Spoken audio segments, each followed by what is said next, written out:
spring rain in the south is the worst. It just never seems to stop. It rained for a whole month straight. Today, we finally got some sunshine. The weather is pretty good today, so I hurried over to my buddy's house in the village to install a 6.5 kilowatt solar power system. The original plan was to extend it out from the roof by about 1 meter for shade and solar panels, but considering the appearance and the difficulty of fixing it securely, we finally decided to use this spot to build a 30 square meter solar canopy. For one thing, it can serve as a small carport. They can also sit here and cool off on normal days. In summer, it will provide some shade from the sun. In the countryside, building a solar canopy really serves several purposes at once. For the posts, we're using 100 by 100 square steel tubing. For the purlins and braces, we're using 40 by 80 square steel tubing. It will hold 10 solar panels, so the strength is more than enough. For the solar panels this time, we're still using leftover panels from a previous project. They offer much better value for money. For waterproofing the panels, we're sealing them with structural adhesive. This has two advantages. The structure is stronger, and the waterproofing is better too. Compared with using drainage channels, it basically needs no maintenance later on. For the inverter system,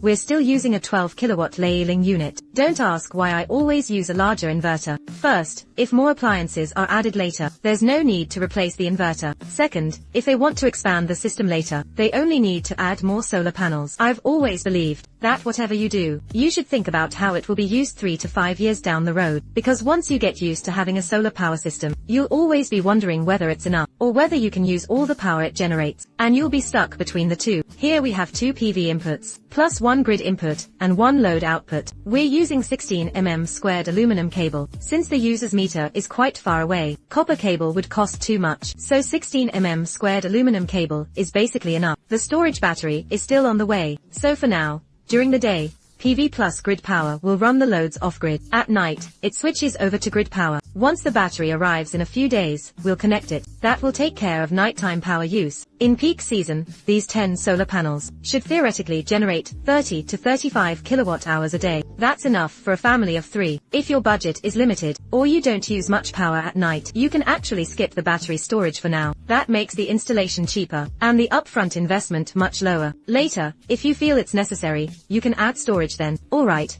that's it for today's video. See you in the next one.